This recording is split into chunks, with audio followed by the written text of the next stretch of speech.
business is nothing but a vehicle for your personal development. Well, one thing we say is you don't have to do anything, you get to do everything. Ah, yeah, I do like that. Yeah. So if you can make people understand that you are an expert at what you do, then they're more likely to come back to you when they need it because you taught them about it. One, you took the time out of your day to teach them. Right. Whether it's through a conversation or through, some kind of content creation, you took that time to educate them on what it is that they're looking for. And they're more likely to buy from you at that point. Right. Because now you're a human. Yeah. And if you've already educated them on what it is, you have a way easier time showing them what they need because they obviously knew they needed it when they watched your video and they're like, oh man, I've been thinking about that. And I just didn't know how to do this. Right. So now you've already built rapport with them, whether you know it or not, because now they know something about you and kind of how you are.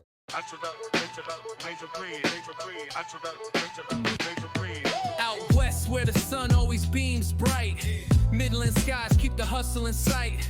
BAM Consultants got the blueprint intact. For dreamers on the grind, they got your back. Championing dreams from the ground to supreme, providing that spark, igniting the team. Marketing flow strategies that glean. BAM in Midland, building your dream. Bam! All right, we got Mr. Garrett Dobbs, the insurance hunter. Yes, sir. How you doing, sir? I am doing well. Nice windy West Texas day. It sure did crank out today, huh? Oh, it did. Every week here. Yeah, you get something different. Oh, yeah. 5 minutes might change. Just wait. Yep. Yes, sir. Beautiful thing about West Texas, man. It's the weather, the sunsets, the sunrises. Oh, yeah. There's plenty of land out here.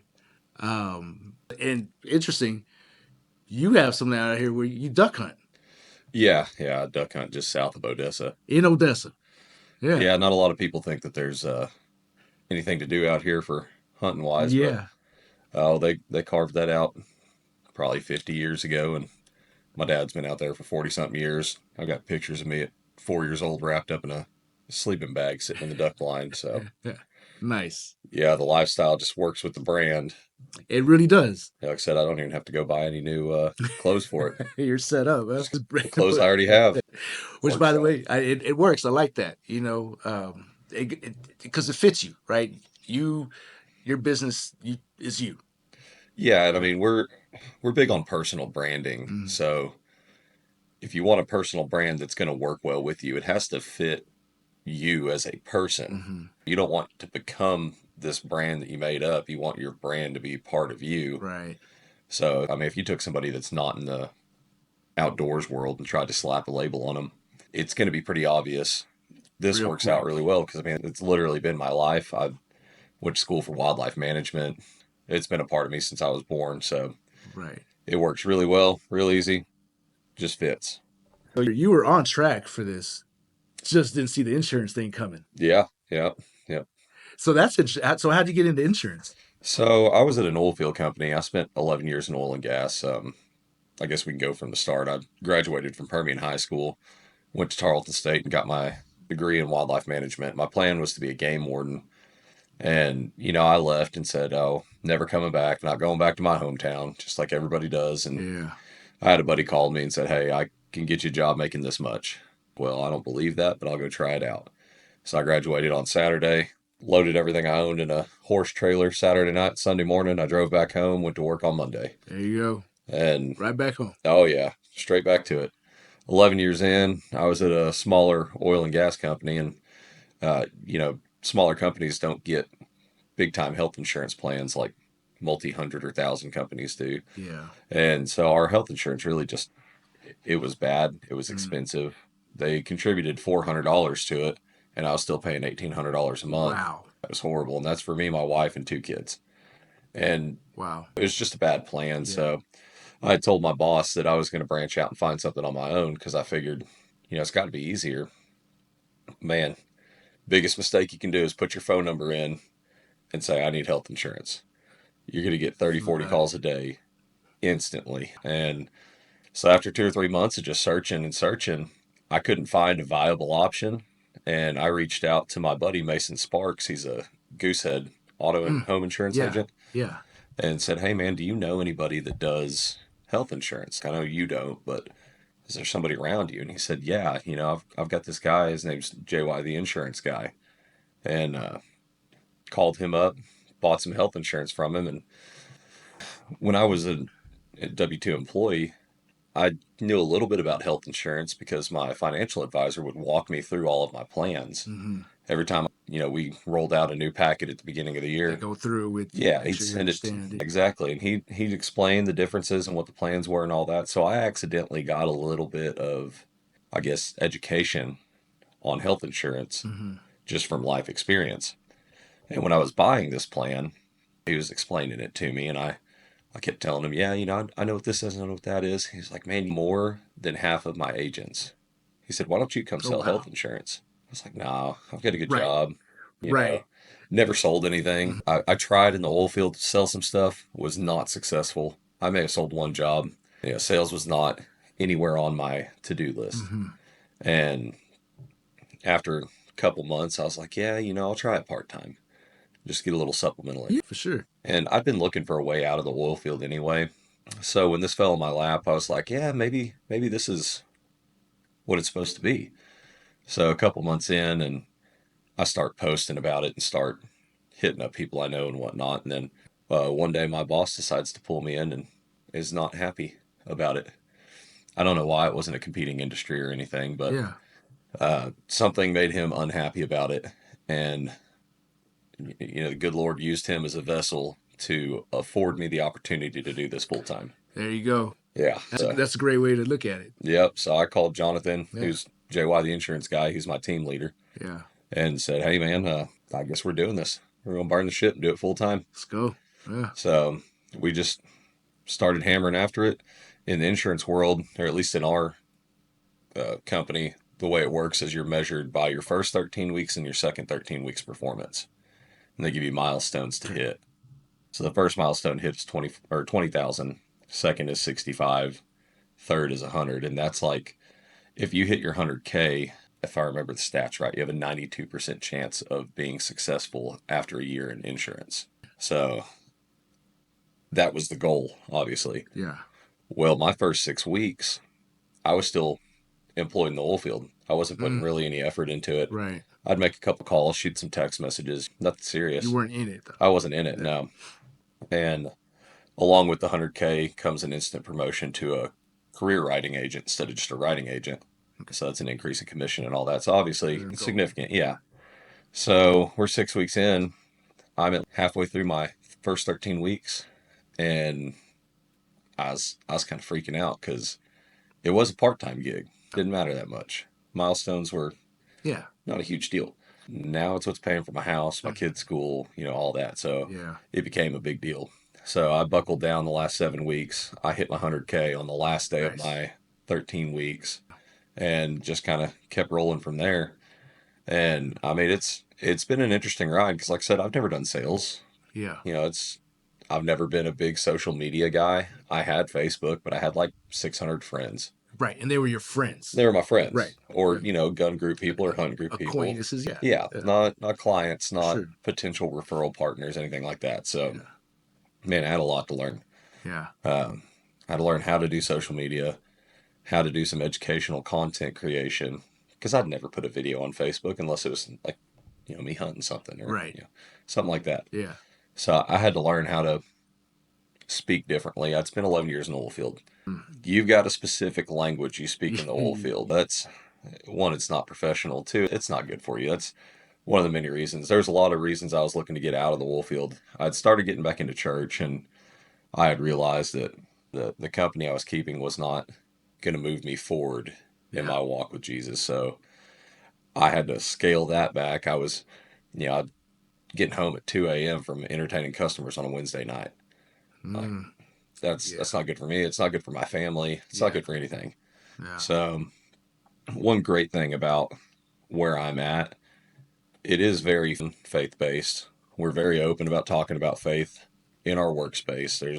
It's not taboo like it is in a lot of corporate companies. So, all these things combined showed me that this was God's plan for me, that I needed to get out of the oil field and I needed to get into this industry. And so, I mean, I went full into it, and the first year was hard. Oh, I bet. It was real hard. Yeah. I didn't have any potential clients, the ones that, I thought my network of oil field people Would have would have been, done something, yeah. but no, I mean, it didn't really draw anything out of that. So I didn't get, Probably because they're oil field, they're already getting some benefits, right? well, and the ones that aren't, the contractors and Mm, whatnot, they either make enough money that they just don't care, they just pay for what they need to, right.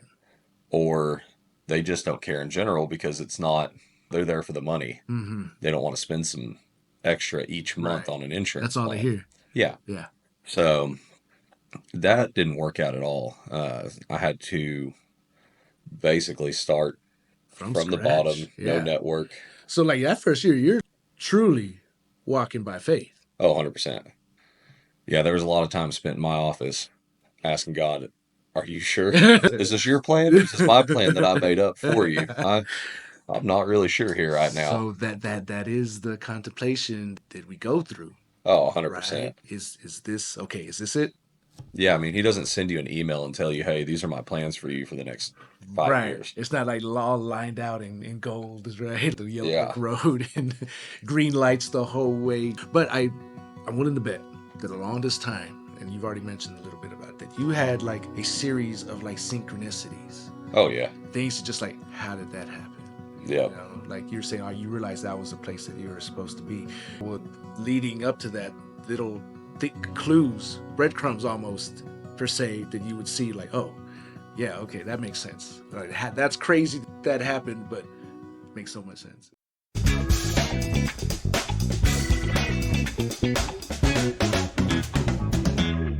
Bam! Welcome to the BAM BizTalk podcast, where we cut through the fluff and dive straight into the real-world wins and lessons of entrepreneurship. This isn't just another podcast. It's your toolkit for building and learning what it really takes to grow and thrive in business as well as in life. I'm your humbly eccentric host, Angel Garcia, co-founder and CEO of BAM Entrepreneurial Center, and I'm here to pull back the curtain on the strategies, hacks, and habits of successful business owners who've been in the trenches. Each week, we'll bring you unfiltered stories from entrepreneurs who have been there, done that, and lived to tell the tale. We'll uncover the moments that shape their businesses, the wins, the stumbles, and the lessons they learned the hard way so you don't have to. It's about real talk, actionable insights, and practical strategies to help you go from where you are to where you want to be. So, if you're hungry for inspiration, thirsty for knowledge, and ready to make moves, you've found your tribe. So let's dive in, get real, and build something extraordinary. You're now tuned in to the BAM BizTalk podcast, the playbook for the bold. Yeah, you'd have a bad week and happen to meet somebody that knows this company that they need an insurance plan. Mm-hmm. And a lot of what we do is referral partners. And I'll call home and auto agents, or I'll call people like you that work with small businesses, because that's one of my main clients is startups. And, it's trying to find those people. And it's nothing short of biblical when you've had a horrible month or week or whatever it is. And boom, somebody pops up and they've got exactly what you need. It's hard because we're talking about God's plan. You don't know the timing of things. So you want to push. Yes. But trying to decide when you're pushing your own agenda versus his is hard. So we call it aggressive patience. You've got to work aggressively towards the goal, but be patient in the return. So, okay. I'm sure you've sat here plenty of nights grinding away at something that you didn't really know what the end goal was, but you knew there was one. And you're waiting patiently for that end goal, but you're working your butt off trying to get there. Aggressive patience. Yeah. So I like that. It's hard because trying to figure out what you want to do versus what he wants to do are two completely different things usually. Right.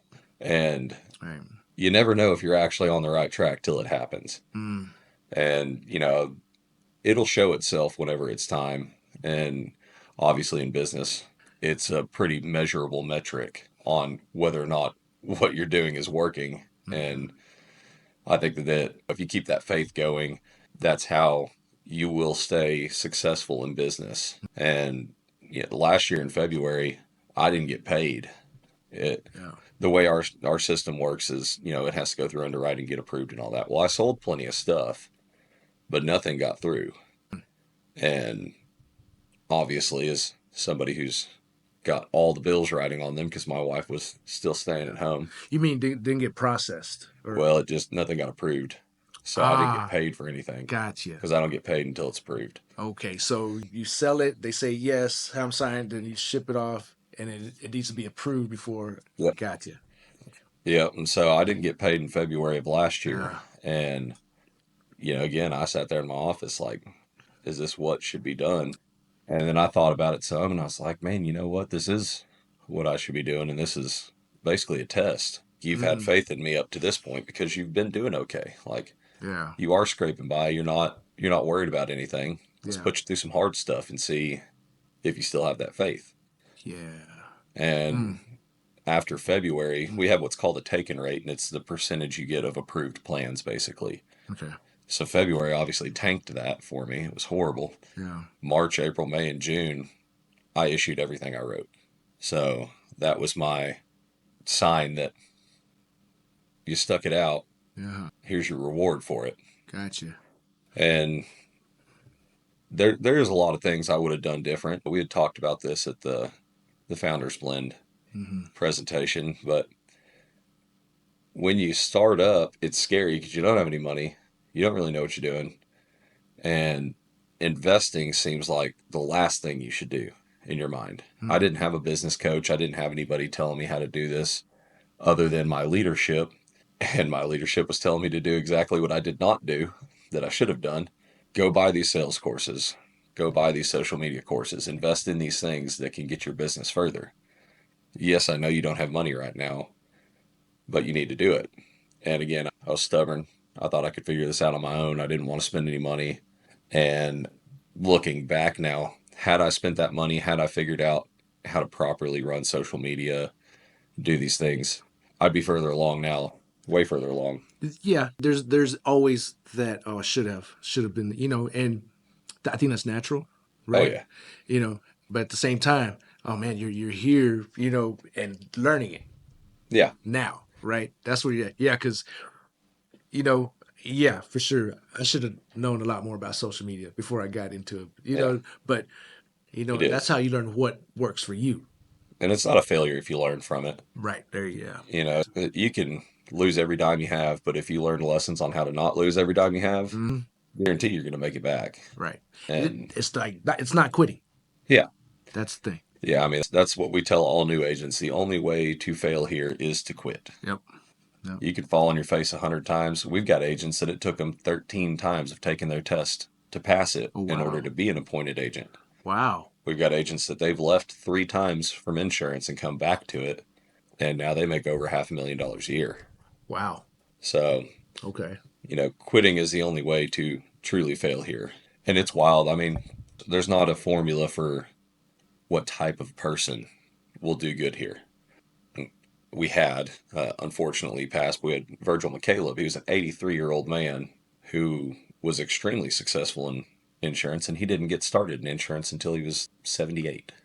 Oh, wow. Yeah.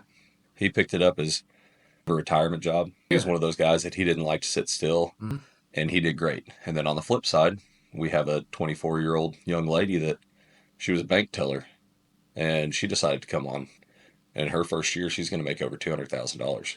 Oh, wow. Yeah. So there's not really a formula for what type of person will do good here other than somebody who's willing to be coachable. Yes. And who will do what they say they're going to do. We call that our only superpower, is your ability to do what you say you're going to do. Yeah. So I think that's for any business out there. And I've been this employee before, but you get employees that they're like, oh yeah, I'm going to go do X, Y, and Z this week. And then come Friday, you ask them what they did. Oh, well, I got partway through X. Yeah. Okay. Yeah. So did you get the results you wanted out of that? Well, no. You didn't do what you said you were going to do. And then there's all these excuses that start popping up. Oh, yeah. Yeah. Yeah, I mean, that you can have legitimate reasons, and then you can have just excuses. And it's rude when you say it out loud, but everybody's dog dies. Everybody's grandma dies. Right. Everybody has a sick kid. Yeah. And I'm not saying that you don't need to take time to take care of those things. Right. But you need to take time, not days. Because if you take days, especially in an industry like this where everything is delayed gratification, those 3 days are going to cost you a week. Yeah. If you take a week, that's going to cost you 2 or 3. If you take a month, you might as well just hang your hat up. You're done. Yeah. And I mean, it's difficult because there is no true work-life balance. I can't go write a formula out on a page for you for how many hours you should spend with your family and how many hours you should spend at work. Everybody's different. Every industry's different. And every week's different. There's weeks where I'll get to spend more time with my family and still have a really successful week. And then there's weeks that I'm grinding away to the last minute of the week and I don't see them at all. And well, I say it all. I still get to see them a bit, but I don't get to see them as much as I'd prefer to. For sure. But one thing that I've been really struggling with since the beginning was trying to figure out how much time I can spare to do other things. And especially with church, because, it was every Sunday. That wasn't a big deal. And then it started being, okay, well, we're going to go Wednesday Bible studies. Well, now it's Wednesday dinner and Bible study. And then they asked me to be a deacon at the church. So that's taking more. And I never know. Like, we've had days where we spent 2 or 3 days up there working on stuff. Wow. So it's hard to decide how to give that time up. But I think that if you're giving it up for the right reasons, obviously the goal is not to give up that time to get the reward. The goal is to give that time freely and willingly. For sure. But there is more than likely going to be a reward here. And I mean, that's not why you're doing it, though, right?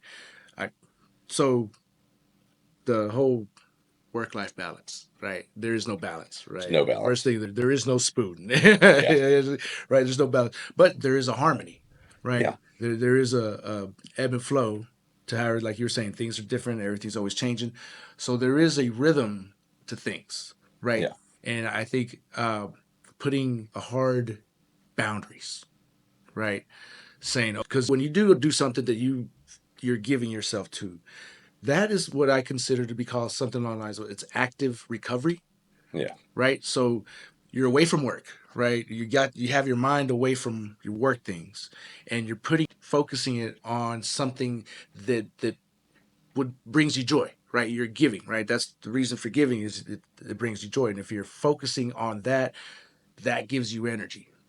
Right. Yeah. That's an active recovery. Recovery is not sitting on the couch, vegging out, watching, shows, things that what you consume mentally. That's vegging out. That will make you feel more drained and tired.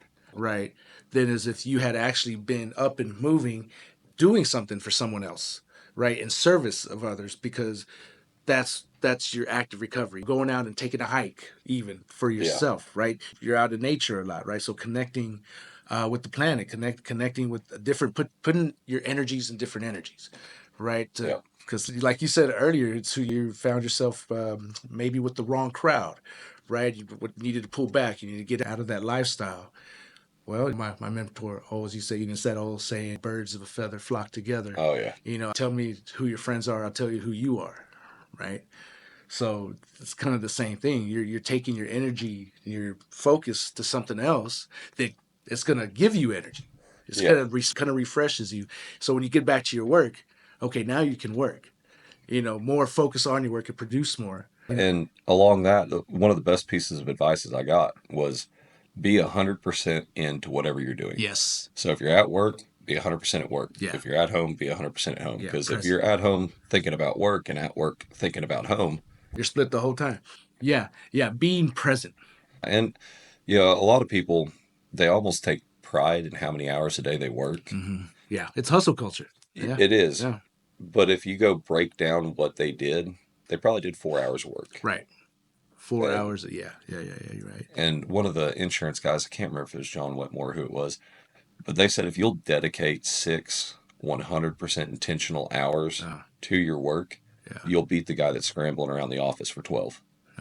If you're scrolling social media while you're working, if it's not for work on social media. Oh my gosh, yeah. And, we make a lot of dials. And if you're sitting there, you have your dialing system running and you're playing on the phone, you're not paying attention to what you're doing. So when that person actually does answer, your mind's not in the right spot. Hey, this is Garrett. The biggest thing you've got to do in any sales is portray confidence. Right. not arrogance, but Confidence, yeah. And if You know you're what you're answering the talking phone about. stumbling around, Yeah. just not. Who's this clown? I'm Exactly. fine. Yeah. Yeah, no, that's a great point, especially the doom scrolling. Oh, And sometimes, and so I put up situations to minimize that, right? But say that just the other day, I remember I was on something and I needed. I remember seeing it being posted on Facebook, and it was an event, and I was like, oh yeah, that event. What time? What day is that? So I get on Facebook on my phone to look for it, right? But you know, 30 minutes later, you realize you're I watching a video. yeah, something. I took care of all these other things, and I put my phone back, and I'm gonna get back to work. Oh gosh. Yep. Okay, just go straight there, straight. Get the information you need. I'm talking about is get the information you need. Go straight there, get it. Okay, but if you could get lost so quick. Well, it all comes down to discipline. And, I'm not throwing stones here because I live in a glass house. I've found myself doing the exact same thing. I go to find one small thing on the internet or, hey, I know I need to message this person back. What was their name? And then I go look. Look. And then I'm just looking. And 20 minutes in, What am I doing? what was I doing here? Yeah. And I posted this the other day on Facebook. Every problem comes down to discipline, more than likely. Mm. It's all related to discipline. Yeah. If you don't have enough money, well, it's going to be a discipline issue. Yeah. You're not waking up on time. You're not going after your job. You're not performing at your job correctly. And I'm not saying that everybody needs to go wake up at 2:30 in the morning and call their friends and tell them that they're weak, that they're not getting up. Do the whole David Goggins on everybody. Yeah. But I do think that, waking up earlier is beneficial. If you look at every billionaire out there, they don't get 8 hours of sleep. Now, I'm not saying sacrifice your health. Right. But realistically, if you're going to be super successful at what you're doing, you're probably not getting 8 hours of sleep a night. And if you can find a happy medium, which, you and I had talked about that before, I get 5 or 6 hours and I can maintain. I'm not saying it's optimal, but there's only so many hours in a day. And, another thing you and I have talked about before is fitness, trying to do something. And I'm not saying you got to go get yoked up and just go hit the gym every single morning, but go on a walk. Yes. We do a lot of what we call gratitude walks. It's where you just go by yourself, think about the things that you're grateful for. And if you want to start a day off well, go think about everything you're happy you have. Yes. And your mindset will be so much better. Intentional, right? It's the same thing. I refer to that as intentional walks. Yep. Right? Gratitude. But if you're intentional on gratitude, right?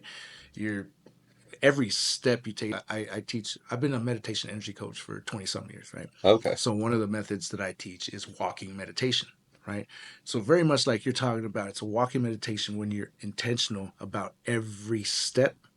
You're paying attention, you're focused on your breathing, you're focused on your connection with the ground, every movement, sounds, like you're hyper-focused in a multi-dimensional kind of way, right? And if you're walking with intention, and then of course you throw the gratitude factor into the emotional side of it, right? When you're connecting all those sensories, right? Because then everything becomes hyper focused. Oh yeah. It's like a blind person who's able to walk by the reflection of their feet off the wall. Know where they're at spatially, right? Because they're so hyper focused on that. This is like opening up all your senses, and like it's a meditation to where if you do that, like you're saying in the morning, your whole day is energized. Oh yeah. And it's clear, and things just seem to happen to go your way.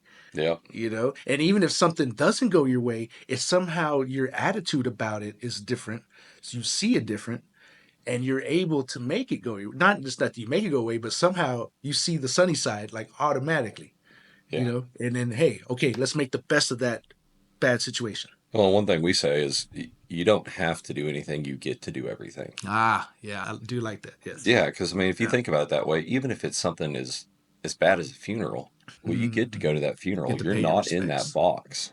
Right. And if you can change your mindset around things, it's crazy. I completed 75 hard last year. And I'm actually going to start again next month. But one of the things I would do, once I figured out how my route to get my 45 minutes in for my second outdoor exercise, I would leave my phone at the house and go on that route. Yeah. That phone just creates distractions. Somebody's going to need you, want you. You're going to turn on some music. Yeah. Whatever it may be. a lot of times I listen to podcasts and whatnot, but 100%, yeah. I would intentionally leave my phone some days so that it was just me walking, no distractions. And it's not as peaceful as if I was in Big Bend or something like that, but still it's nice. And Yeah. if we bring it back to like a biblical aspect, almost every time that something significant happened with an interaction with God, it's in the wilderness. It's on a mountaintop.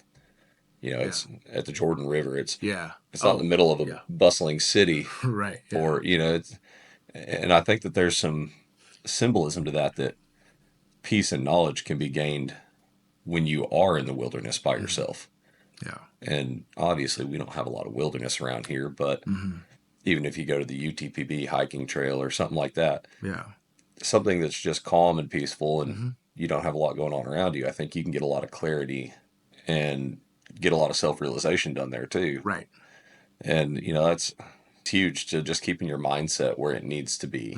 So that's mindset is huge. Oh yeah. Mindset is huge, and connecting with that, you really do have to be isolated, right? And so in the biblical sense, I think it's the analogy of being alone, being isolated, right? So I also do believe that you be in the middle of Times Square, chaos going on around you, and if you're able to focus enough, you can get there to where you're isolated. And that's the hard part is figuring out how to, again, that's discipline. That's 100%. Yeah. And I agree completely. It can be done. Yeah. I'm not good at it because I'm a people person. So I like to talk to people. Yeah. Yeah. For sure. But if that was my goal, then I could definitely. There's a time and place for everything. Yeah. For sure. Right. Yeah. Yeah. So for sure, when you're out, especially you're networking, you're trying to make things happen. Right. Like, and I want to kind of get into this because you touched on it earlier, the sales thing. But there's a time and place, right? If you can go to some place where nobody and you're not trying to sell anything, and you could make that happen, right? If you wanted to. Oh, yeah. But most time we're out, hey, you're trying to put food on your table. 6 foot rule. You're free. Anyone within 6 foot, you talk to them, tell them what you're doing. Okay, 6 foot rule. All right. I never heard of that one before. Oh, yeah. Yeah, if you're within 6 feet of somebody, you strike up a conversation, and you're not necessarily trying to sell to them, but you want to make them know what you do because you never know when somebody needs your help. And, the sales are great. And if you're focused on just selling and just making money, you're probably not going to sell a lot. Right. But if you're focusing on helping people, you're going to do way better. Hey there, bookworms and knowledge seekers. Ever wished you could find everything you need in one place? Look no further than the Ector County Library. We're not just about books, though we've got plenty of those, from the latest page-turners to classic favorites. We're talking free high-speed internet, tech classes to boost your skills, and awesome programs for all ages. Kids can dive into storytime adventures, teens can hang out and study, and adults can join book clubs or learn something new. There's always something exciting happening at the library. So whether you're a student looking for homework help, a job seeker needing resources, or just someone who loves to learn, we've got you covered. Swing by your local Ector County Library and see what we're all about. It's more than just books. It's a whole world of possibilities. Ector County Library. Your adventure starts here. The BAM BizTalk podcast is brought to you by our sponsor, Pachuco's Restaurant. Craving authentic and eclectic cuisine in Midland? Well, Pachuco's has you covered. Located in downtown Midland at the ever-so-legendary and iconic historic building at 316 North Big Spring Street, Pachuco's blends rich and unique flavors in a conveniently pleasant and vibrant atmosphere. Enjoy the highest quality barbecue, savory tacos, burgers, and a variety of other mouth-watering dishes that reflect the spirit of a true Pachuco cuisine. Real, authentic, and just plain different. Check out their menu at www.pachucos432.com or call 432-218-8806 to inquire, or better yet, just show up and get your shine on. At Pachucos, where heritage, exquisite taste, and hospitality come together for an unforgettable dining experience. Pachucos, Midland, Texas. Now back to the show. Yeah. I'm not going to sit here and say I do this for minimum wage, but helping people through sales does make this a lot easier. Mm-hmm. And same as what you do. I mean, there's no telling how many businesses you've pulled out of the ground that were probably going to close their doors and file bankruptcy. And I know you don't just do that so they'll pay you. Right. You know, you on top of a sense of satisfaction you get out of almost in a prideful way of being able to save this business, you get personal satisfaction off being able to help them. 100%. And I think that sales is huge for that. I mean, any sales, even in the oil field, you know, you get that call at 2 a.m. that they're having all these problems and they're going wrong on location and they're able to help them. You still feel that same sense of Yeah. satisfaction off of being able to help another person. Right. So I think that that's a lot of focus on sales where it needs to be is off the ability to help somebody. The money is a good byproduct, Right. but if you're focused solely on the money, it's probably not going to come. Because that changes your approach. Say, okay, your 6-foot rule, right? You're at the store. If you were money centered and focused on, okay, I got to get the sell. I see them 6 feet away from me. That's my sell. I'm going to sell them, Yep. right? Then when you're approaching them, they see sells all over you. They're like, oh, these guys just trying to sell me, right? Yep. But if you approach from the other end, you're looking at them like, okay, they're human. They have a story, right? And those, you know, everybody has a story. Everybody has needs. You know, you look at them as a human being as opposed to a dollar sign. Yeah. Then when you do approach them, it's in the context of where you're at. You know, it's not going to talk to somebody inside a store, a restaurant, or I mean, inside a store, like you would if you met them out fishing Oh, yeah. on the lake, right? It's Yeah. a totally different scenario, right? So you know, you'd say something in context of where you both are at. Yeah. And so, okay, there's a relation there, right? You're both seeing the same thing, right? And then get the chit chat, small talk.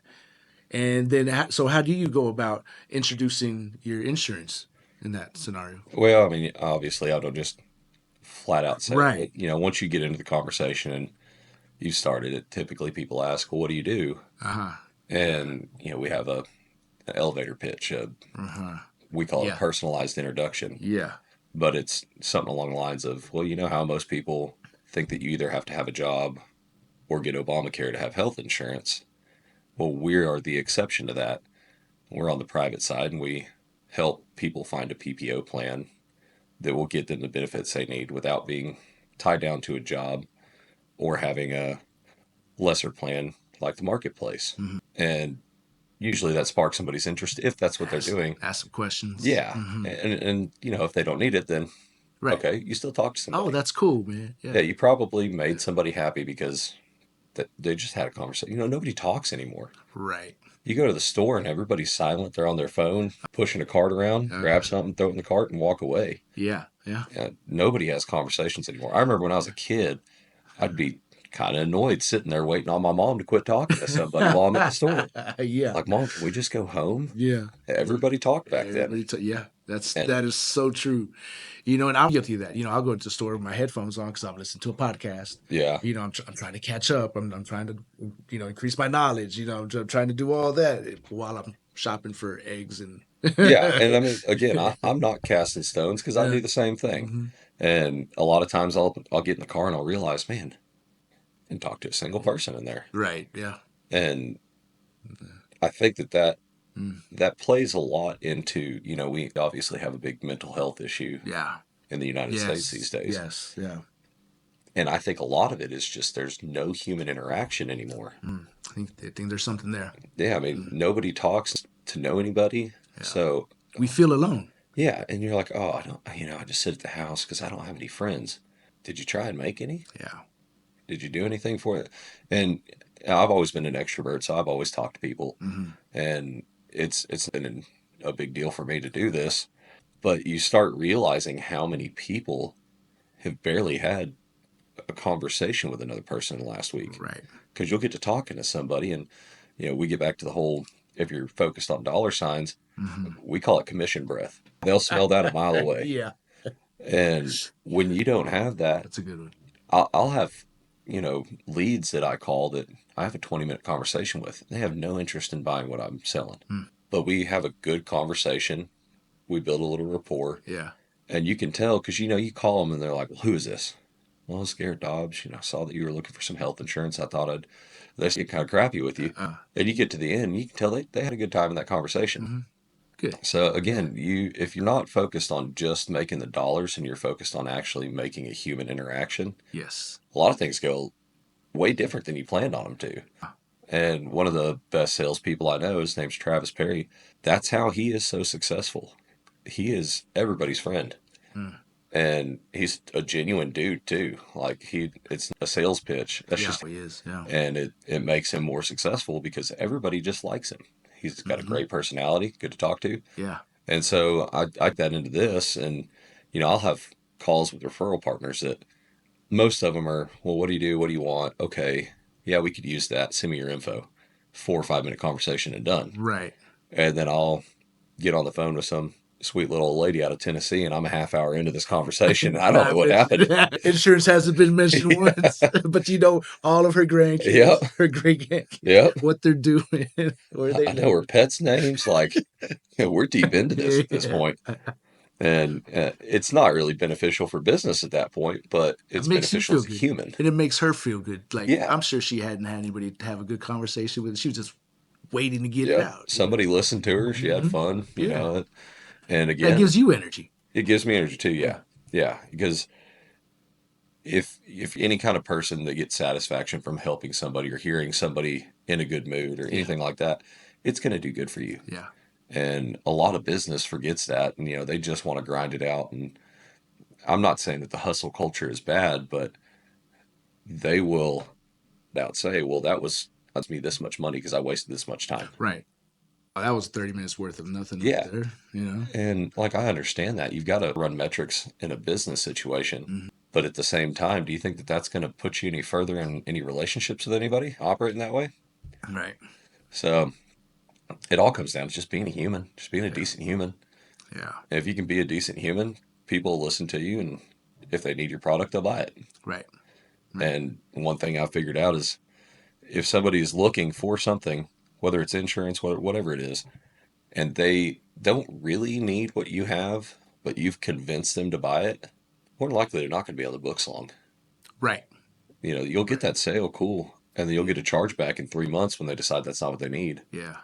So every time I get on the phone with a customer, we talk about what their situation is that they need this for. That way I can understand if this is actually something that I can help them with, or if I need to send them to one of my referral partners or whatever it may be. Yeah. And if it is what they need, they'll be on the books for I think our average is like 3.6 years. Okay. But if it's not, and I, bully them into buying it, right, it's not going to do me any good. Yeah. So I'm sure I could have made a lot more sales by now with that tactic. But again, for sure, it wouldn't have lasted. So it'd be a temporary thing that didn't really help them out. And right. Again, if you can help a customer, they're going to remember you. They're going to refer you. Yeah. Like, if you give them a referable experience, you're guaranteed going to turn one sale into 4. Right.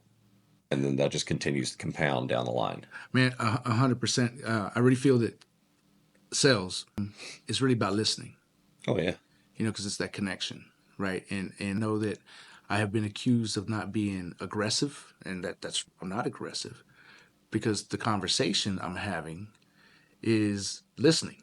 Yeah. Because I'm listening for what they're saying and what they're not saying, and how they're saying it and how they're not saying what. Well, what they're not saying tells you the story more than what they're saying usually. Mm-hmm. Yes, sir. And it's, again, you're just trying to be human and help a human. Yeah. And if you can do that and it works, great. Yeah. You make the sale. Sales without selling. Yeah. Right? That's what you say. Yeah. Because we've talked about that. That's the goal. I don't want to have to be a salesman. I want people to come to me already knowing that they need me. Mm-hmm. I don't want to have to make them need me. Right. So we can get into the media and content side of this. Yeah. I like to create educational content that informs them not just of my plan, but of plans in general, how insurance works, all that. And it's multifold. So if you're looking to buy something from somebody and you go to a Toyota dealership and they only know facts about Chevys, are you going to want to buy that car from that person? No, they don't know anything about it. Yeah. They're not an expert in that situation. So if you can make people understand that you are an expert at what you do, then they're more likely to come back to you when they need it because you taught them about it. One, you took the time out of your day to teach them, Right. whether it's through a conversation or through, some kind of content creation. Mm-hmm. You took that time to educate them on what it is that they're looking for. And you've already built rapport with them, whether you know it or not, because now they know something about you and kind of how you are. And they're more likely to buy from you at that point. Right. Because now you're a human. Yeah. And if you've already educated them on what it is, Mm-hmm. you have a way easier time showing them what they need because they obviously knew they needed it when they watched your video and they're like, oh man, I've been thinking about that and Mm-hmm. I just didn't know how to do this. Right. So now you've got a built-in sale without having to call somebody and, well, let me tell you why you should do this, why this is better for you, why you should leave that. Why we're the best ones. Yeah. And, you bring that up. That's another thing. I don't, if I call somebody and they're like, oh, I have XYZ insurance, tell them, yeah, that's a good plan. That's, for some people, that's a great plan to have in that situation. Mm-hmm. I'm not going to get on there, oh, well, that insurance sucks because of this, this, this, and this. Right. And I learned that when I was in the oil field. I had trucking companies constantly coming in trying to sell me stuff, some of their services. Yeah. And if they walked in and said, oh, I saw you're using X company. They suck. Their drivers do this. I heard they did that. Well, you don't got the job. Give me your burritos and get out the door. Yeah.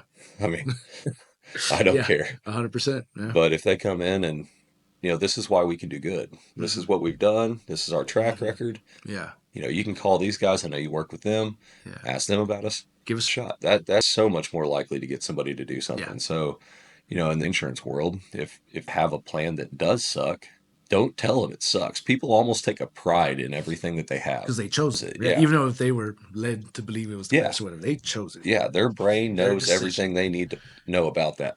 Yeah. And when you tell them that they were dumb for choosing it, Yeah. Well, they don't want to talk to you anymore. no. So No, yeah. it's a difficult balance to not talk up another product, Mm-hmm. but also not talk it down. Right. It makes people feel better whenever you're not insulting their decision. Right. The So psychology of it. yeah, I mean, if somebody says there's not psychology in sales, they haven't sold Oh, anything. that's psychology. 100%. Man, everything. Yeah. Yeah, you've got to be able to lead the directive of the conversation, diffuse anything that comes up. Yeah. I mean, there's so much psychology in it. Yeah. Even just down to tonality. We talk about tonality constantly because if I get on the phone, I'm like, hey, this is Garrett Dobbs. Yeah, I thought you were trying to buy it. You're not So, going to want to talk. But if you get on there super bubbly and over energetic, they're going to get that used car salesman vibe. Yeah. They're also not going to want to talk to you. Right. So you got to find the happy medium there. Mm-hmm. And, we use now it just got it that it's an AI software for role play with with customers. Uh-huh. So we'll use that some, and then I host a 7:30 a.m. Training, I guess you'd call it, that is role play for certain situations. All right. So when we get new agents in, or even tenured agents, Yeah. it doesn't take Refresh. it doesn't take but a couple hours to get rusty. Yeah. And if we can get on the phone, get this going, warm everybody's voice up, get your brain moving, then you can go start into that. Because you're already active in it. You're already making it through the motions. So yeah, that's a practice. And you got that sleep out of your voice, You can tell when somebody just woke up. It's real easy.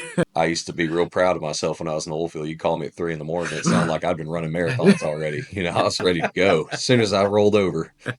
But there's so many parts of sales that are so intricate, and you can't just learn them all.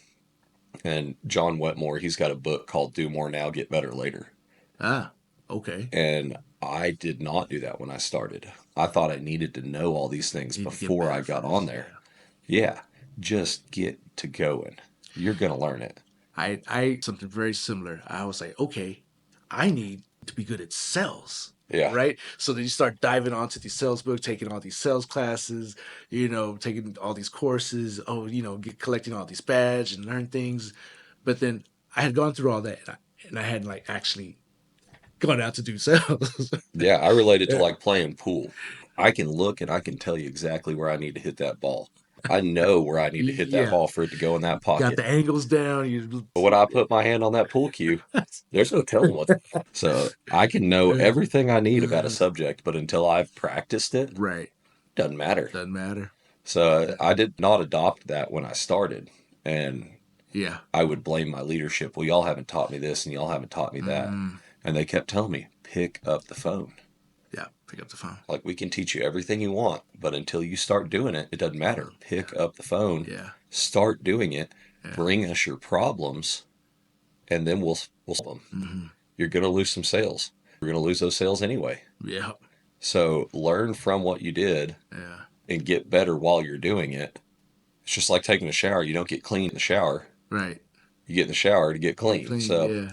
You don't you catch fish unless you're fishing. exactly. And that's another thing that I see agents do all the time, and I assume probably every occupation does the same thing. They overanalyze everything and Yeah. get paralyzed and don't want to get out there and do things because Right. they don't think that they know it yet, Right. and they don't realize that you can learn it as you go, Yes. and it's more valuable to learn it as you go. 100%.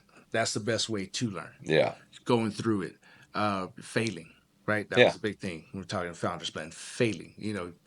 Yeah, you're gonna fail. Gonna. Right. Every time. It's gonna happen.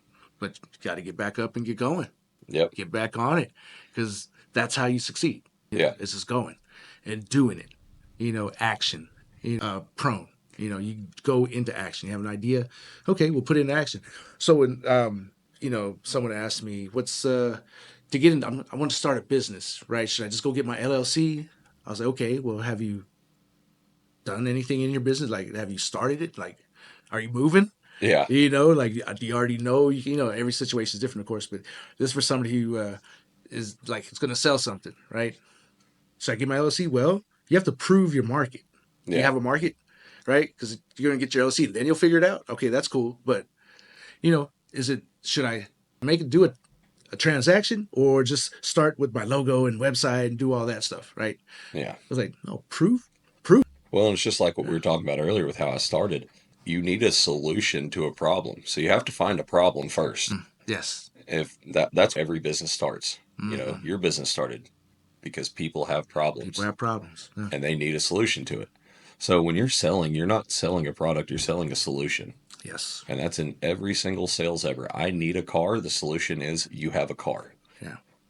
So that's how I started. I identified the problem of individuals finding health insurance is just dang near impossible. Yeah. There's so much information out there. You don't know who you can trust. You don't know what you should or shouldn't get. Yeah. Confusing terminology, bullying sales tactics. Like, there's all of this that individuals are dealing with. So my solution was, I'll offer this proven product that I have myself to these individuals that can't find stuff.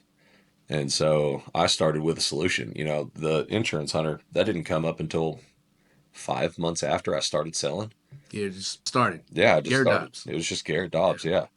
And that was all my wonderful wife. She figured that out and decided that was a good name and built a logo, and we just slapped it on everything we could. Let's go. And again, if I had waited to find my sales identity, I guess you'd call it, I wouldn't be anywhere.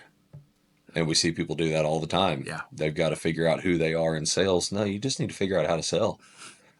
Get to it. Then you'll figure out who you are. You can have the coolest name in the world. Doesn't matter if you don't know what you're doing. Right. 100%. Yeah, yeah. For your young entrepreneurs, or ones that are, and I say young as in business, not in age, or people who are thinking about it, find the problem and the solution, then get started. And then worry about branding, and then worry about all this other stuff. Right. But once you find that solution, Yeah. then you already have a built-in sale, because people need this. Right. Carpet cleaners didn't just pop up one day and say, "Hey, I think I'm going to clean carpet." Was anybody need it? No. No, nobody needs it. No, it's all hardwood. Yeah. But I'm going to clean carpet. That how that started. You know how toothpaste became like a everyday item? I don't. So, back in time, didn't brush their teeth with, toothpaste was, for some maybe who knew how to, baking soda, whatever the compounds of it, it's a basic element, right? Yeah. But to sell it in like mass took psychology. Again, we're coming back to psychology, right? Oh, yeah. So they had put it out. They had put big ads. I want to say, I might be wrong, but it might be Colgate, right? One of the originals. Trying to sell it, but nobody's buying it. Like, why would we buy that? Yeah. That's I'm not gonna buy this stuff. Brush my teeth. What? Okay. But it wasn't until he pointed out, or the people pointed out that that film when you wake up in the morning, the film on your teeth, right? Well, brushing your teeth gets rid of that, Yeah. right? It was like a feeling that they had to. Everybody wakes up with Oh, yeah. that in their mouth, right? Well, brushing your teeth will get rid of that, you know. And then that's when people connected it, and that's when like toothpaste became like a A thing. thing. Yeah. Yeah, Yeah. Because, I mean, I roll out of bed, walk in there, and brush my teeth. automatic. That's my morning. We don't even think about it now, No. but before you had to be sold on it, Yeah. and that's how they sold it. They created the problem, or they pointed out the problem. Yeah. Everybody had this problem, but nobody cared to do anything about it because hey, that's just what it is. What It's just it is, life. That's Yeah. life, right? Oh, but then once they created the problem psychologically in people's heads, like, oh no, we do need this. Oh, that's what leads to like losing your teeth. Yeah.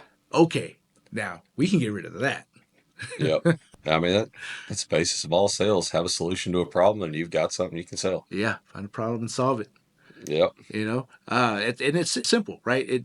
There's a difference between like simplicity and something that it's easy, Yeah. right? Something can be super intricate but simple, right? That it's cool to sales is simple, but it's really a really complex. There's a Oh, lot yeah. to it, A right? lot The of moving parts. psychology of it, the of it, everything about it is okay. There's a lot of moving parts, and it's different in every industry, and within the industries, there's different levels, I guess, for lack of a better term, but it's very complex. But in the end of the day, oh no, you can break it down to something that's simple, Yeah. right? And it's really being authentic. Yeah. And I mean, also, if you've got the product that is a guaranteed solution, Yes, you don't have to work as hard. you don't have to worry. So, So, like in my field here, there's not PPO health insurance plans available for individuals. Well, we have one. It's just not super thrown out there because we've got to compete with all the government marketplaces plans and all that. And I mean, it's not like we're a small company. We're the number one network in the nation. We are the largest network in the nation, bigger than Blue Cross Blue Shield. oh wow, So it's not like it's, okay, this tiny yeah, made up insurance plan, but it's having a proven product. Like the founder of Glock had never made a gun, didn't even own a gun. And he saw a problem. I don't remember which country, but their army was looking for a new sidearm.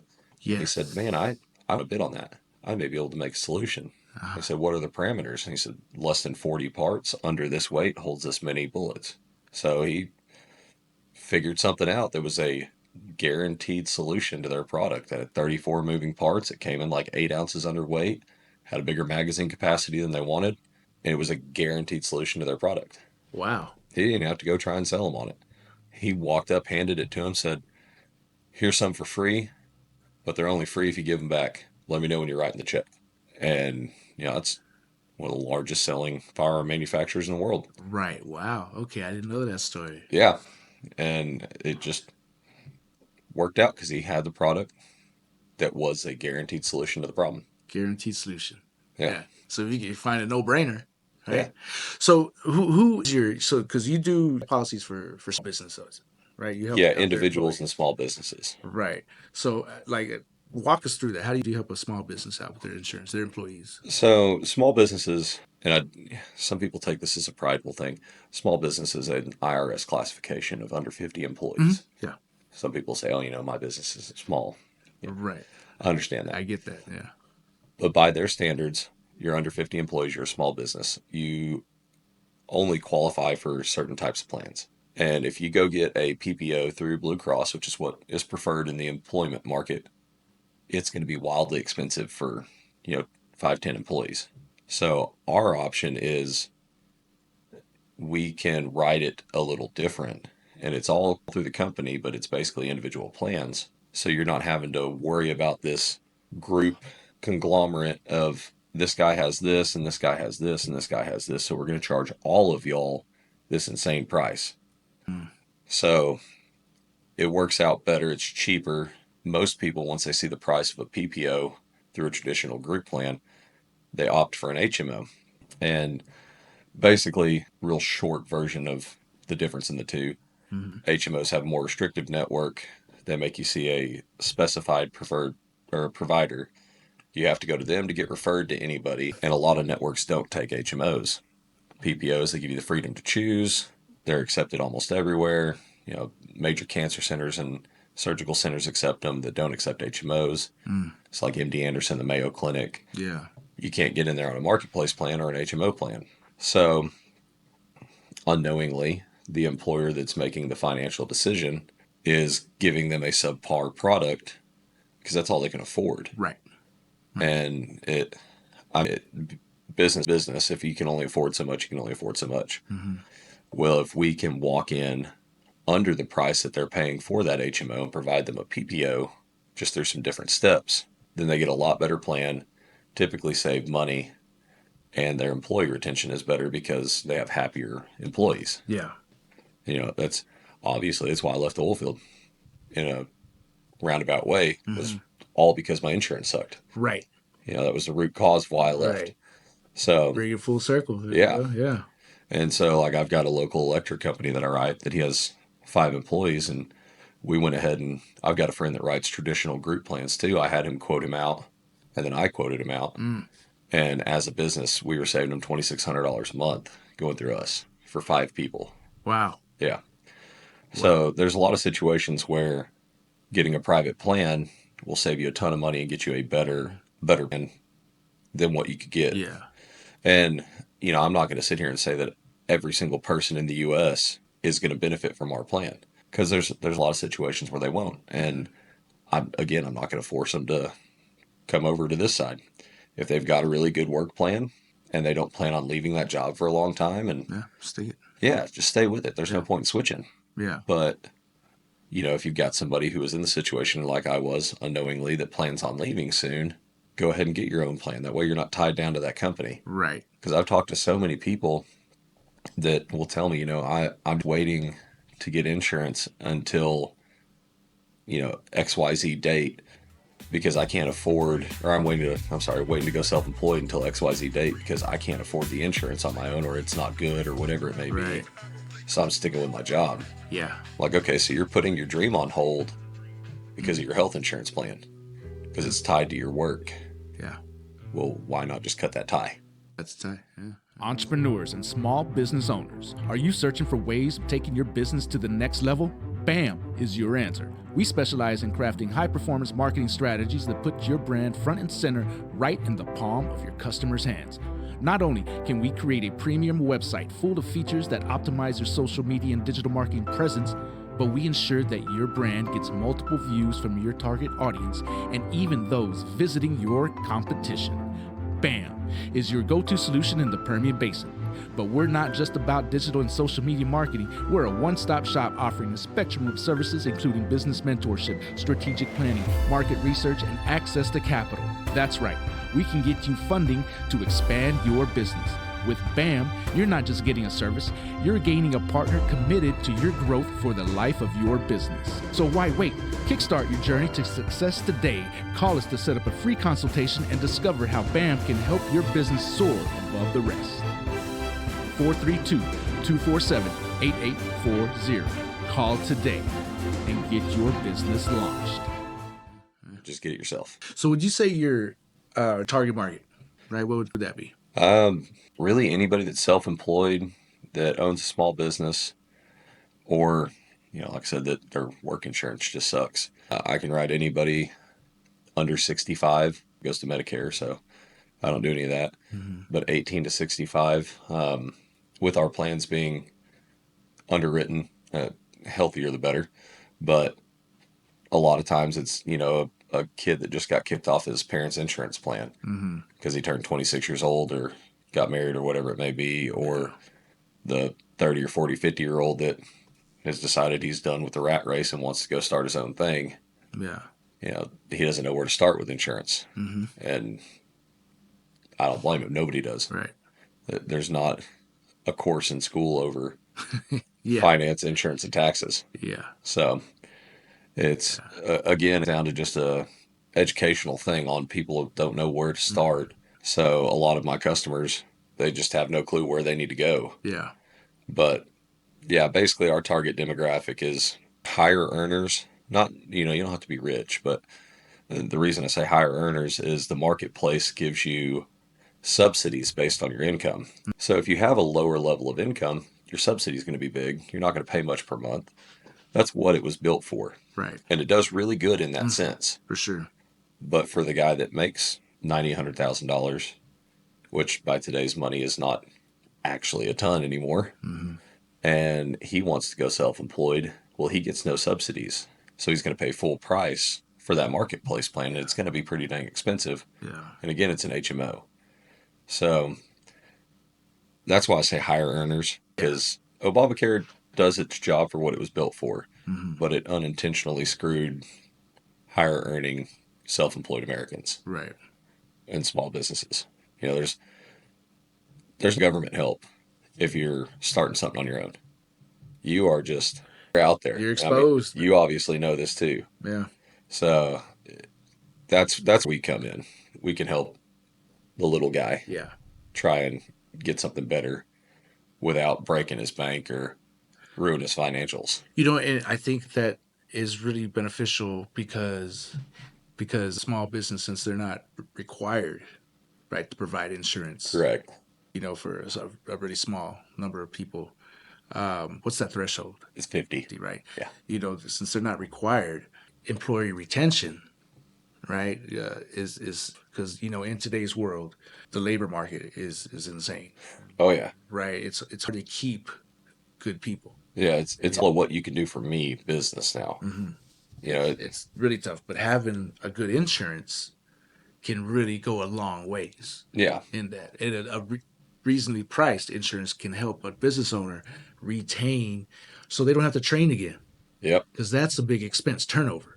Yeah. I saw a stat somewhere the other day, and I did not confirm it, but I'm pretty sure it's pretty close that losing an employee costs 2 times their annual salary by the time you find somebody, train somebody, you know, pay for trying to find somebody, because a lot of times you got to run ads or you got to pay a recruiter, Yeah. and then all the lost production that you had while that employee was gone. Wow. 2 years. Yeah, Wow. is what it'll cost your business. And I would say in sales, it's more than that. Because if you've got a good salesman Who's cranking out? trying to All of a replace sudden, them, that goes, yeah, it's hard. that's tough. I mean, you'll see companies fail because they lost their dirty salesperson. Yeah. And employee retention's huge. You know, obviously I was in oil and gas. Our turnover rate is crazy. Yeah. And it wasn't, you know, in oil field, it's not really about benefits or anything like that. They just job hop. But, you know, we would see that, especially that last company I was at, that the insurance was pretty bad. We had a bunch of guys that they were really upset about that. Like, why am I paying so much for this crappy insurance? I can go to XYZ company and go get better benefits, do the same job, make the same pay. Yeah. If you don't build a personal loyalty there, which I agree with, but also isn't horribly ethical to keep somebody around just because they feel indebted to you. Right. But yeah, it makes it way easier. Right. And that's not what you're going for. You're just to make it more attractive. You want You want to help people. Right. You want to be a good person that helps people. Right. This is a good place to work at, you know. Yeah. That's a business owner, the ideal would be. Yeah. You know, to What you create an should strive environment. for. Exactly. Right. Create an environment to where, hey, they love coming to work. Right. Because just like anything else, it's the experience. Oh yeah. Right. So this whole conversation, you know, your customers, right? You're giving them a certain experience. You're giving them, you know, the insurance hunter experience. Yeah. Right. Again, I want it to be a referable experience. Right. Exactly. Because they want to tell people, oh yeah, go hit him because he took care of me. Right. Yeah. And when they say that, sure, it may be a good policy, maybe paying a really good price for it, but they're saying you took care of them because you saw them for who they are. You saw them as a real person, connected with them, you know, and able to provide them something so that they had a good experience. It's really the same thing with these for business owners. Yeah, right? come work for these guys. They're great. Yeah, right. They great environment, office, they pay pretty good. Oh, and they have, they have benefits, and it makes them coming to work, makes them produce more in the long run. Oh, yeah. Because now they're coming into a environment that's welcoming and supporting. Well, and they'll bring other people like themselves in too. Mm-hmm. And Right, because it attracts. yeah, and that's another trend I'm seeing in oil and gas too, is a lot of these smaller companies just don't provide health insurance anymore. Yeah, Because again, there's not a sustainable plan for them. right. And it's because, like I was saying earlier, this is a business now of what can you do for me as an employer. And it used to be, hey, I need a job. What can I do for you? Right. But now there's so many jobs out there. It's Uh-huh. what can that employer do for me? Right. So you have to have something to offer. Mm-hmm. And it's hard. Yeah. Like I said, nothing's to help us out anymore. Right. It's all fighting against us, and we got to figure it out on our own. Yeah. So whatever you can do to scratch and claw your way to the top, that's what you got to do. That's what's making it out to be, man. But again, if you like what you're doing, I commend you for what you're doing, because you are, you're doing what you got to do, but you're doing it your way. Yeah. And you're doing it on a path that is beneficial. Like, this is how I like to see it, right? When I do business, I like to find the win-win-win, right? The whole, hey, you win, I win, but there's also, your client wins. Yeah. Right, that's the most important. You win, everybody in that circle. You're trying to bring all boats up. You're trying to rise the tide, man. And that's what it is. When I'm writing a small business, I win because obviously I make a sale. You win because you get a good product, but your employee also wins because they got a good health insurance plan that they can afford. So we all win. Everybody wins, man. And it's crucial, and it is important, especially when you hear about layoffs starting to happen. Oh yeah. And it's really sad because when you hire somebody, you're just hiring them and their families. Oh yeah. My mentor, Michael, that's one of his things that he was really big on. All right, you're hiring somebody. It's not just them you're hiring. They're putting food on the table for their family, right? So every decision you make impacts that. Well, and even on top of that, I've had a lot of even insurance agents, but we'll just go back to the oil field since that's where I spent most of my management time. I had a lot of really good service hands that would constantly fight with their wife, be in a bad mood, or their girlfriend, and then their work performance goes down. So when you say you're hiring their family, I mean, you mean it. Yeah. It's bad. I've seen people that I'm like, man, why are they not producing or not being productive the way they should? Mm-hmm. And then you find and then I see them get in a fight with their wife on the phone or something like that. And I'm like, I see now. She takes your mind off work. Yeah. And then you're not productive. Yeah. And it's the truth. You hire the family too. Yeah. Yeah. And I think that's good for business owners to keep in mind. Oh yeah. Especially in the small business world, it's a lot easier. I wouldn't say it's easy, but it's because I understand the huge companies that they just grow so fast and they scale and they have so much overhead. And then when the tide turns and they're not doing as well, they have to cut thousands of jobs, hundreds of jobs, right?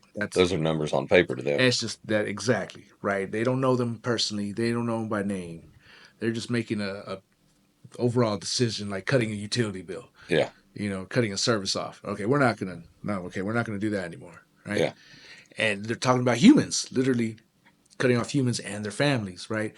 Whereas a small business owner, right, we more than likely, as business owners, we know our employees. Yeah, you go to Christmas parties with their family. Right, know everything about them. Yeah, you bought them a kid or a present when they had a kid, things like that. Exactly, It's hard. It's hard, yeah. And, I mean, luckily I haven't had to be in that position yet, but as an oil field manager, we did that. Mm-hmm. And we would try and get to know each other and try and get to know families. And because where I always wanted it to be a good place to work for the people underneath me. So we throw a Christmas party. Everybody's invited. Let's get the families together. We do a barbecue in the parking lot. Hey, bring the family out Friday afternoon. We're going to cook in the parking lot. Heck yeah. I don't care if there's 100 employees. I got a big pit. We'll do burgers and hot dogs. Yeah. So you get to know them. And, I had to lay people off in 2020. And it wasn't fun. Nah, man. It's tough. Yeah, just try. You have to look somebody in the eye and tell them, look, you can't provide for your family anymore. Yeah. Wow. And on the flip side, I hated layoffs. Yeah. And this is going to sound really rude, but firing people didn't hurt me. If they deserve to be fired. Yeah. Right. No, 100%. I agree with that. Yeah, because they mad at me. What are you firing me for? Buddy, I'm not firing you. You fired yourself. I'm just executing the paperwork. There you go. Yeah. So yeah. getting to know and that back to the family too. Again, you're getting to know the family, and you know it's going to hurt them having to do this. Mm-hmm. So you're having to fire that family too. Right. But right. Business ownership is it's tough. It's different. Yeah. It is because, when I've talked about this on podcasts before, but when I first, when Michael wasn't here anymore, and I realized the weight of the chair. Oh yeah. I realized, this is a big endeavor, and just that realization, like, whoa, because at that point, I had already been a business owner in this iteration. I had owned my own business before, but nothing like this, right? Yeah. They were just trading my time. It was basically 4 different jobs I had to go on at the same time. And it was just, I created those jobs. Gotcha. Right. But this time, this is, I got a building, got overhead. Yeah. I got bills that need to get paid, and, making decisions is what I'm getting at. Right. And when I reflected back on all those years of Michael, what he taught me, his mentorship, I remember times when I wondered, why did he make that decision? Yeah. I was like, I'd see that decision coming, like, okay, I didn't understand it at the time. But, fast forward, and I'm having to make those decisions, right? I'm feeling the weight of the chair, right? I'm feeling the weight of the crown, so to speak, right? Because, oh, wow, okay, that's why he made that decision. I see that now. Well, and then that's another struggle. Communicating hard decisions to employees, why you do it. I used to always think like, oh, I can't believe he would do that. And then there was no explanation. Right. I was like, well, the least he could do is explain why he did this. And then when I'm in that position and you make those hard decisions and you try and explain it to people, if they, like you're saying, if they don't know the weight of that chair, they're not going to understand the decision. So you can explain it to them all day long. They're not going to get it. And so that's when it clicked for me, like, that's why these people didn't tell me, because I probably wouldn't have gotten it. Mm-hmm. And we were having this talk earlier this week, like, I can ridicule my leadership all I want, but until I'm in that chair, it doesn't matter. It has no weight to it. Yeah. I've never done it. Right. So I could make a decision that I think is so dumb, and then if I get into that exact spot when I'm in that leadership role, I turn around and I'm going to make that same decision because as a leader, it makes sense to do things differently than you do as an employee. Yeah. There's a huge mindset shift. And then, yes, the difference between a manager and a leader is huge. Huge. I was a manager for a long time. Yeah. And I was a manager. I was not a leader. I'd call people, hey, I need you to do this. Why I'm not doing it? Because I said so. Right. It's such a dumb thing to say. Looking back on it, I'm like, man, you sounded stupid, arrogant, like, because I said so. Because I said, They're not my 3-year-old kid. Right. Leading people will get you so much further than managing people. Mm-hmm. And it takes a lot to figure that out. I mean, it does. I'm open when I make a mistake. Yeah. I don't care. I made it. It's over. It's done. I learned from it. Right. And that's a hard thing for a lot of people to do. It is just eat the crow and admit you're wrong. Yeah. And I do that pretty regularly now. I'm like, oh. Yeah, crow tastes pretty good. Yeah. That's a normal dinner around here. Just got to learn to cook it right. Yeah, exactly. I think that's a trick. Yeah. But it's trying to navigate that because just like we were talking about earlier, you have that friendship aspect. And the guy earlier I was talking about, Travis Perry, he's one of my oldest friends. We've known each other since we were like 4 years old. Yeah. And when he was my salesman, I worked for him essentially. He would tell me my duties. And we came to an agreement when I started there, like, work is work. If you've got to chew me out, cuss me out, write me up at work, that's work. I'll still go have a beer with you after, and we'll be friends. It's a hard thing to do because it's hard to not take things personally, even if you have that agreement in place. It's just human nature. It is. And, a lot of people, you start your small business with your buddy, and then y'all have got to make a tough decision y'all don't agree on. Mm-hmm. and y'all got to figure out how to do that and maintain your friendship. Maintain your marriage. It's a contract. Basically, It's yeah. an agreement, right? So when you have a business partner, you're getting married, Yeah. because 'Cause legally, if y'all divorce, you got to split you assets. got to split. Yes, you have to go through the process of splitting up Yeah. and divvying up, the equity.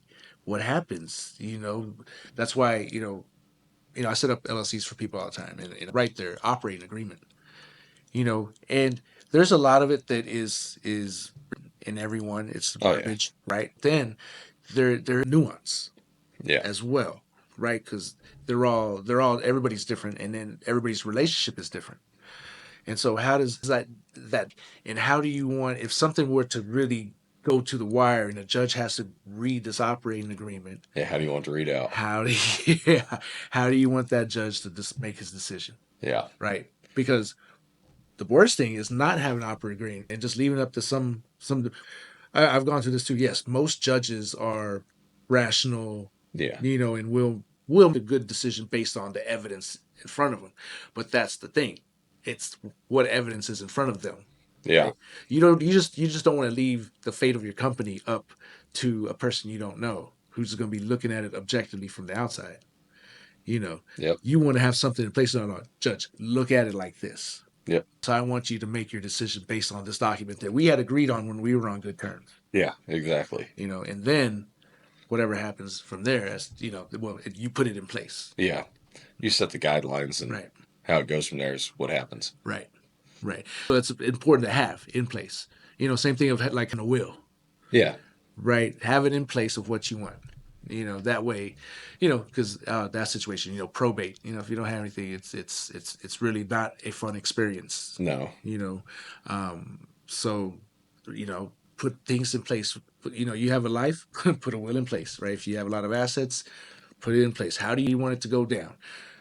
You have a business, you have partners. First, choose wisely, right? Yeah. Like just don't jump to bed with anybody. You gotta who are you gonna get married to, Yeah. right? And then write the contract of how you both want to operate, or 3 or 4, however many business owners there are, how the agreement. And I really have specific conversations like, okay, yeah, we want to be successful. If there's 3 different partners, each one of them are seeing success as something different. Oh, yeah. You got to Guaranteed. define your success. Right. So what do we see as successful? What do you call success? Well, just all kinds of, like, if you're going to get married with somebody, it's like, do you want to have kids?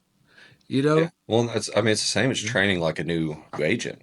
We talked about this at a conference 2 weeks ago.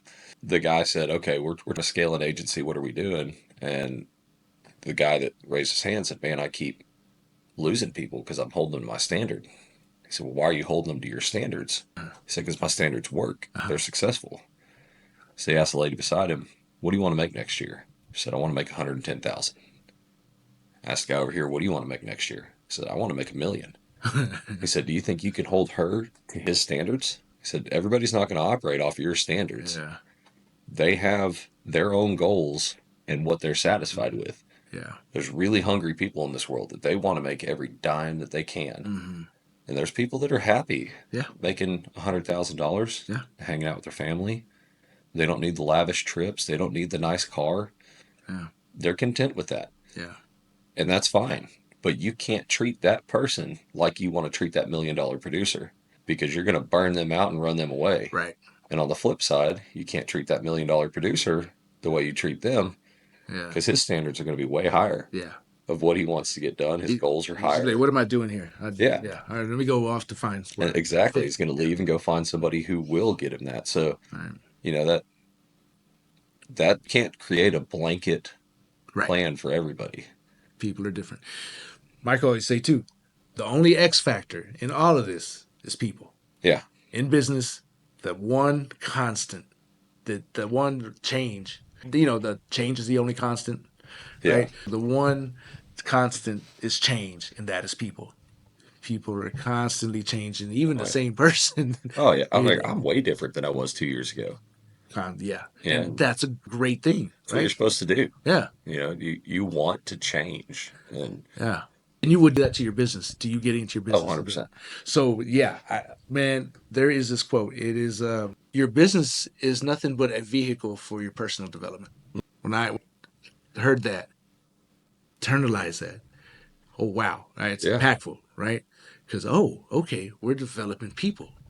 You know, that's I started focusing a lot on the people aspect. Yeah. You know, if I can help you develop, your business is gonna blow up, right? Well, that's what I tell everybody that, you know, talks about possibly becoming an agent with us. Even if you fail, you're going to grow as a person here, whether you want to or not. Yeah. Like the environment you're in, the people you're around, you're going to grow. We have what we call Mindset Monday. Ah. And it's just, you know, somebody picks a topic or a motivational video or something, and we discuss things that just get your mindset correct for the week. Right. Well, unintentionally for the week, that's going to transfer over to your life. Yeah. You're going to pick up a nugget there that you're like, man, I can make my whole life better if I just change my outlook on that little thing. Yeah.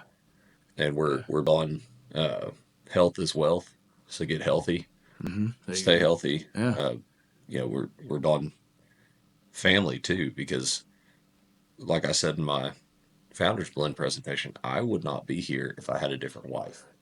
That if she could not put up with this financial stress and Yeah. you know, starting a business and me being gone, I'd be done already. I'd be back at a regular paycheck job and just doing that. Wow. So it takes working on everything. Yeah.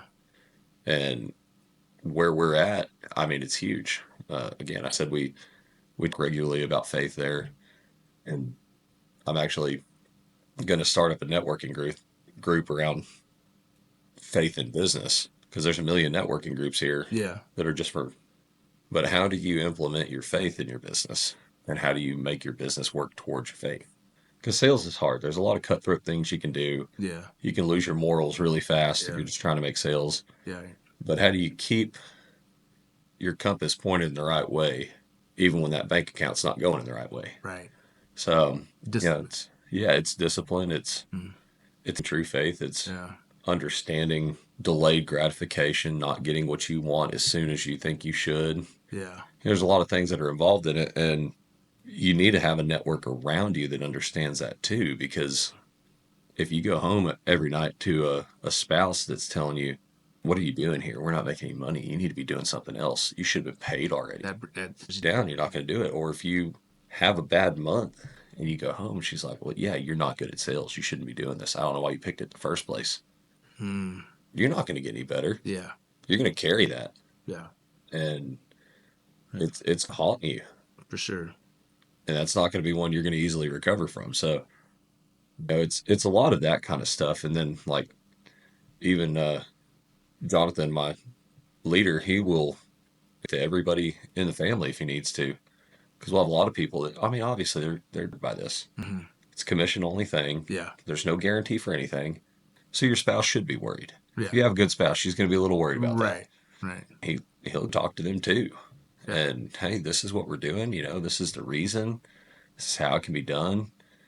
And if you can plant that seed in the spouse too of hope, then you're probably going to have a more successful agent, because he comes home to reassurance. Oh, I know it was a bad week, but next week will be better. You're going to be fine. You're going to do this. We're going to make it.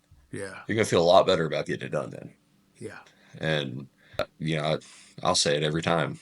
A spouse is a key to a successful business. The right spouse. Yeah. Because it'll tear you down in a heartbeat. And they don't understand all the time all the internal stresses that you put on yourself. Because we as men, and you know, obviously I'm not speaking to the women entrepreneurs here. I'm not a woman. I don't understand that side. But we as men like to be the man of the house. We have control of everything. We're fine all the time. And that can be really hard if you don't have the spouse that will support you doing things. Because you tell her you're fine, everything's good, you know, we're going to make it. She's like, no, I think you're doing horrible. Why are we even doing this? Right. Get out of it. Go back to what you're doing. Yeah. Yeah. That's a hard role right there. Yeah. Yeah. And then sometimes you do need your spouse to kick you in the butt. Sure. Like, hey, I know you can do this, but why aren't you? Yeah. what have you been doing the last 2 months? Like, what's happening here? You're not living up to who you are. Exactly. Come on. Yeah, get after it. I know you can do better. You know, and that's a healthy partnership, 100%. right? Because that goes both ways, right? You know, so yeah, no, fantastic, man. Great conversation, Garrett. Yeah. So, do you have any last words of wisdom and little nugget of wisdom for our listeners out there? Don't reinvent the wheel. Okay, yeah, that's a good one. If the wheel rolls, take that wheel and roll it. Yeah, You know, that's for anything and everything. If you have a proven system, don't try and change it because you think you can do better. yeah, Until you have the results to show that you are better than the person training you, don't try and change it. Just stick to it. Stick to the plan. yeah. Stay focused. There's a speaker I listened to at an 8% conference named Jalen Talley, and he has a acronym, and it's called FOCUS. It's focus on one course until success. So if you pick something, stick with it. Because I'm sure you've seen it 100 times that people get a little bit good at this and they get a little money, so they open this. Then they open this. Yeah, And then all of them suffer. yeah, So stick to a course and just go with it until you are successful, and then diversify yeah. later. Right, later on. Get rich doing one thing, get wealthy doing multiple. Yes, sir. I'm working on getting rich doing the one thing. Yeah, there, there you go. I like it. I like it. Well, appreciate you, Garrett, for coming on. Thanks for having So, me. the Insurance Hunter, tell people where they can find you at. So I'm on Facebook. You can Google me. I've got a website. It's theinsurancehunter.com. Phone number is 432-559-8607. Call me, text me there. And yeah, Cool. Facebook only? You got Instagram? What do you got? I've got an Instagram, but I don't do much with it. It's mostly Facebook. Yeah, so mostly Facebook. You can either search the page or you can just search Garrett Dobbs. And Gotcha. the page is Garrett Dobbs, the Insurance Hunter. You're not on LinkedIn? I am on LinkedIn. Okay. Yeah, I'm on LinkedIn. I think so, LinkedIn would be good for you. Yep. Just Garrett Dobbs on LinkedIn. So 10-4. I'm there. Find me anywhere, really. There you go. Text me, call me, and I'll get you helped out. Cool. Well, I appreciate you, Garrett, and best of luck to you, man. Thanks for having me. Absolutely, sir. All right.